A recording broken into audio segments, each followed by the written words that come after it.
자, 이어서 전 세계적으로 메타버스 하면 바로 떠오르는 기업, 바로 로블록스의 조시 애넌 제품 관리 리더를 모셨습니다. 여러분, 이모티콘 박수 부탁드립니다.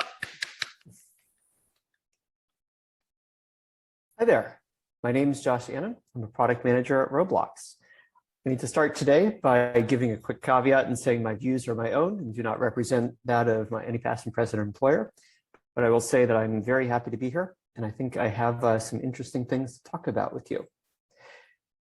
So I've been really fortunate to work at a wide range of places related to 3D, metaverses, augmented reality, virtual reality, and more. It's kind of like Steve Jobs once said, you can never really connect the dots looking forward, you can only connect them looking back. So I've been uniquely positioned to develop some interesting insights about the metaverse that I want to share with you today.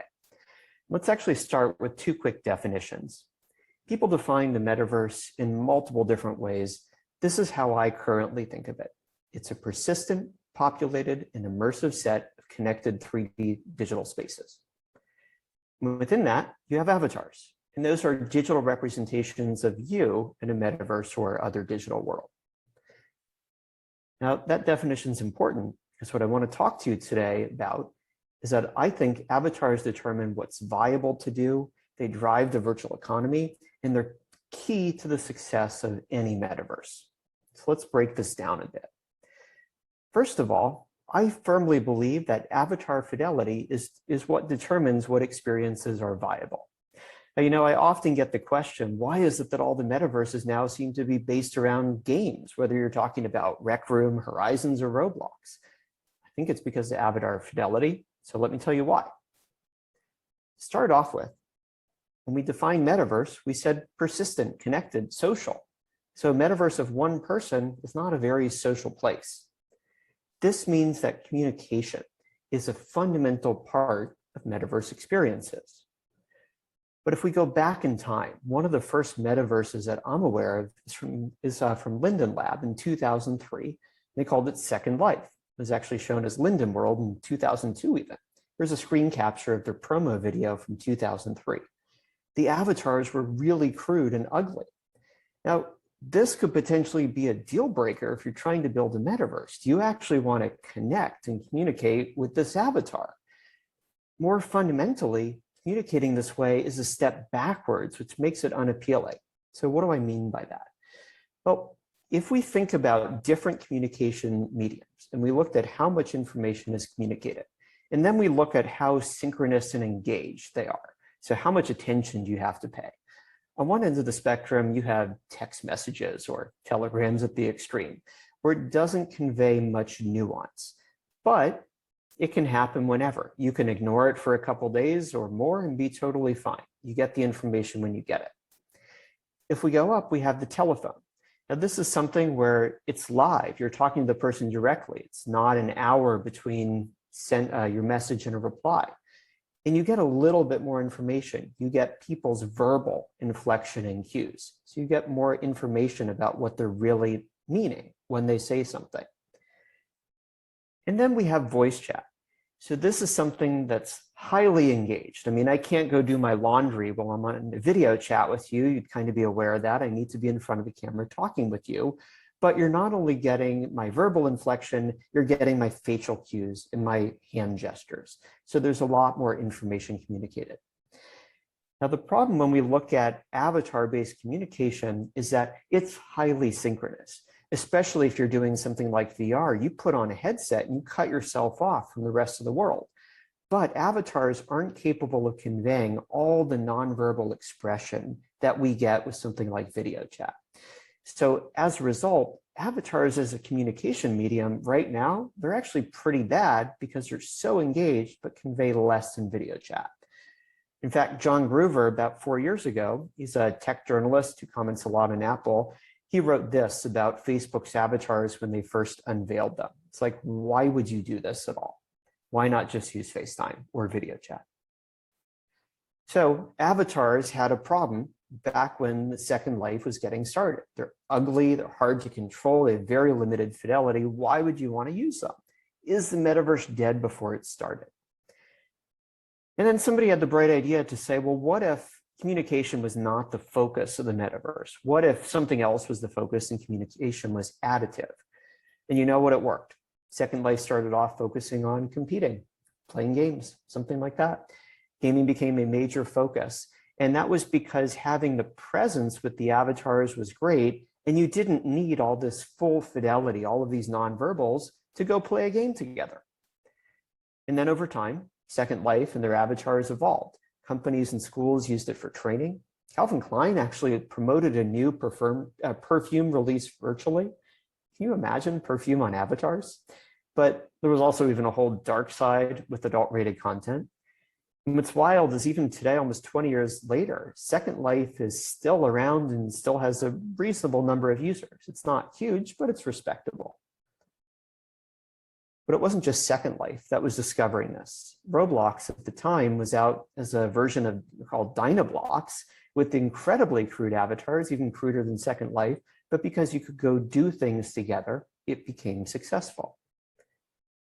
And it turns out that over time, as avatar fidelity was improving, we started to unlock new types of experiences. So recently, virtual concerts have become very, very compelling.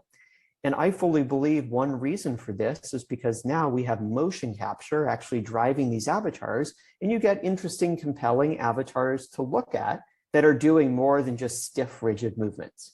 If avatars still look like they did in 2003, I don't think anybody would want to see a concert in the metaverse. And there's even more going on. So this is an example of a group called Tender Claws that actually put on an immersive theater presentation of The Tempest in VR. So it was very similar to in real life immersive theater, where you wear a mask and you don't know who the people are. Those black blobs you see are what the other participants look like. You could gesture and snap at each other, but that was it. And then the host actor had a special rig to relay even more data to their avatar. So this was a really amazing experience. It was way beyond something like an immersive play like Sleep No More, and you don't have to travel to New York City to experience it. So avatars drive the experiences that we have in the metaverse. They also drive the metaverse economy. So let's step back for a second and think, well, how do you monetize the metaverse? One option is you could sell ads. You might sell in real life items related to it, so monetize across it. You might have something where you have to pay to access metaverse experiences, whether it's paying for the platform like Dreams or paying for experiences on it. You might pay for special capabilities, like, hey, if you pay a few Robux, you level up and you don't have to grind to achieve some milestone. Or maybe you buy accessories for your avatar. So there's a lot of different options in here. But if we start looking at those in a little more depth, well, the scale of the metaverse hasn't been very viable until very recently to make advertising potentially interesting. Selling in real life items, we're not quite there yet. We're not quite at the point where you buy something virtually and then go want to buy the physical thing. If you pay to access the platform, it limits growth potential. Dreams has this problem right now. And sometimes we do see people paying for experience, but if you have to pay to go into something, you're going to have far fewer users than if you make it available for free. So paying for capabilities and paying for accessories has been incredibly common in the main way that we're seeing monetization. So essentially, free to play plus microtransactions, big surprise, is the current business model of the metaverse. So paying for capabilities and accessories is really about how do you make your avatar better? How do you customize it? How do you give it more capability? Remember, an avatar represents you. So this is essentially saying, I'm willing to spend more money to make the digital me better. Big surprise, right? Let's think about fashion and what this means. So there's some extreme versions of this. In Fortnite, there was a special skin where to get it, you actually had to buy a Galaxy phone. So that's like $1,000 virtual clothing item, and people would spend that because they wanted this digital identity. In fact, some people have commented that if you look at Fortnite as a fashion company and spending money to buy for your avatar, it could be one of the biggest fashion companies in the world already. It's huge. And it's wild when you look at some of the things going on. So Gucci originally did a collaboration with Roblox where they brought a digital version of the Gucci gardens to the platform. And they had a digital version of a purse that they sold for about $5 USD. somebody took that limited edition item and resold it for over $4,000. That's $1,000 more than the real physical purse cost. In fact, in Vogue Business, they reported that Roblox users wore Gucci avatar items 5 times longer than any other accessory. There is clearly demand for these limited edition premium things to just customize your identity. And you see this again and again. So Vans did a collaboration and an experience on Roblox recently where they launched a skateboarding world. And sure, you could go skateboard in it, but the bigger deal is that you could customize your avatar. The entire experience was around digital self-expression. You could design your own Vans silhouettes and skateboards. So we're seeing brands getting involved in this accessorization, and we're seeing monetization coming out of it. And it's not just on Roblox or Fortnite, it's all over the place. So 20 million people were using Ralph Lauren paid Bitmoji products. Now they've actually launched a partnership in APAC for digital avatars. And when you look at some of the fashion designers, they're incredibly excited by the possibilities for the metaverse. So we're going to see this expand. And we see technology enabling this even further. So at the recent Roblox Developers Conference, they showed a near final version of layered clothing. So the idea here is that instead of just having kind of a basic skin on your avatar, you can actually start putting outfits together, combinations of clothing. You can have shirts and coats and pants and skirts, and you can wear them all together, and you can have shoes on top of it too. So if you think about it, each of those is now suddenly a digital good that can be sold. So as we improve avatar fidelity and allow for this clothing and accessory customization, it's going to unlock even more monetization possibilities, and brands are already thinking about leveraging this. Now, given that the primary way metaverses monetize is with microtransactions for your avatar, I'm really excited about the growth potential. I think that digital fashion is just getting started. I think that as we get better avatars and we get new types of experiences and new types of self-expression, we're going to see this cycle accelerate even further. There's probably going to be a lot more money involved. Disclosure, this is not financial advice. This is my personal opinion.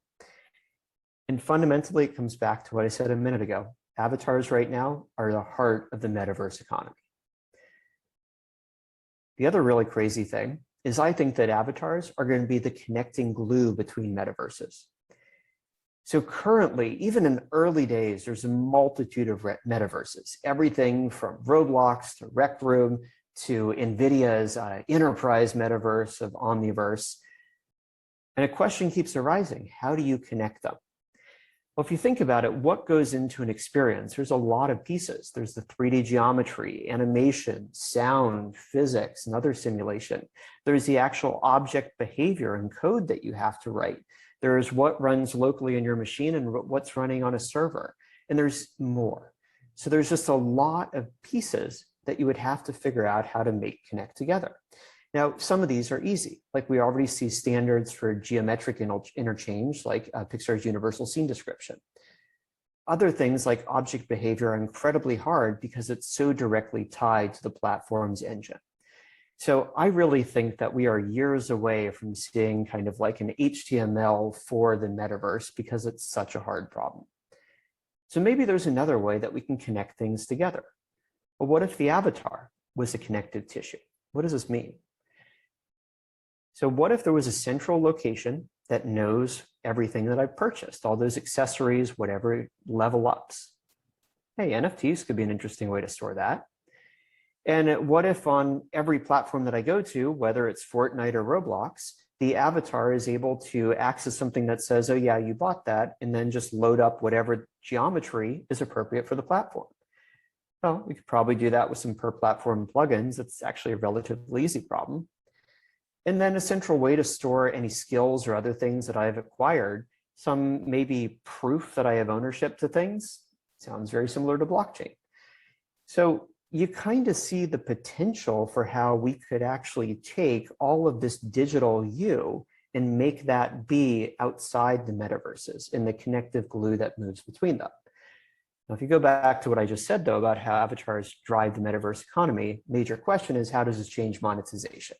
So if you buy everything on Roblox and then you go use Rec Room, you're using Rec Room's resources without paying. Clearly a problem.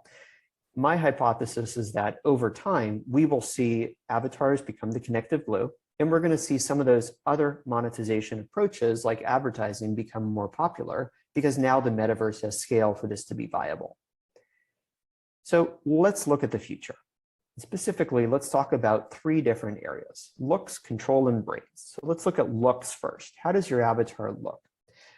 I think that more and more, we're going to see a trend to start with humanoid avatars.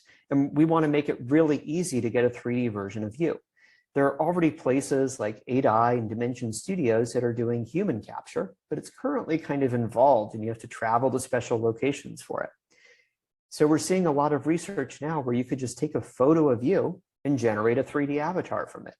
Wouldn't that be a really easy and great way to start an avatar?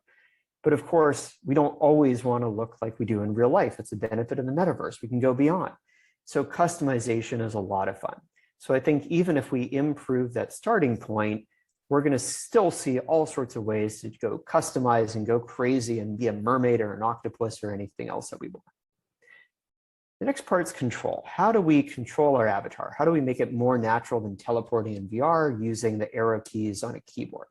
Well, we're already seeing some great advances using computer vision, machine learning, and similar. For example, there's a company called Loom that used a simple webcam to map your head and speech to an avatar. Roblox actually acquired them about a year ago and showed off this integration at the Roblox Developer Conference a few weeks ago. So now with just a simple webcam, my avatar motion gets much better. And Facebook has shown off some other possibilities for this, where like you can use AI to fill in details on a person's face. So AI is going to become really important for a few different ways, but it's not going to be universally applied. So for example, if we're looking on a screen, then we might see improved reasonable with it. So AI just sort of fills in the detail and makes my avatar work a little bit better. If we're looking at this in VR, then really it comes down to AI is going to help sort of fill in the blank. So detail that the sensors don't capture, AI is going to be able to help fill in. And what's interesting about AR is that you don't see your avatar, but the interaction challenges are hard. So like if I sit down, does my avatar sit down in space, or does it find a sittable surface like a chair and sit down in your environment? So I think that AI is going to be crucial to making AR avatars actually work. The last area to talk about real quickly is the blue sky idea. How do we improve the brains in an avatar? If you think about it, if we have something that is watching every choice that you make, everything you say, how you say it, all of these interactions, which is possible when you're in the metaverse because there's a digital version of you, then you could actually have a system that learns you and how you react and what you say and what you do in certain situations. That means that when you're not there, this could represent you. And it's crazy if you go to the extremes and think about like this could be a way to be immortal in a sense. If you pass away, there's still a way to interact with you. Did you actually pass away? And we see some very early signs of this today in tools like GPT-3 creating some really sophisticated behavior, but I do think this brain category is far away. So fundamentally, going back to my starting point, I believe that avatars drive the metaverse. And if you really want to know where metaverse is going, what it's going to be capable of, what the economy is going to like and the potential, watch the avatars. Thank you very much for having me today. 네, 이모티콘 박수 부탁드립니다. 예, 감사합니다. 이모티콘 아끼지 마시고 조시 애넌 제품 관리 리더 로블록스 정말 감사드리고요. 아바타스 드라이브 더 메타버스를 주제로 앞으로 메타버스를 이끌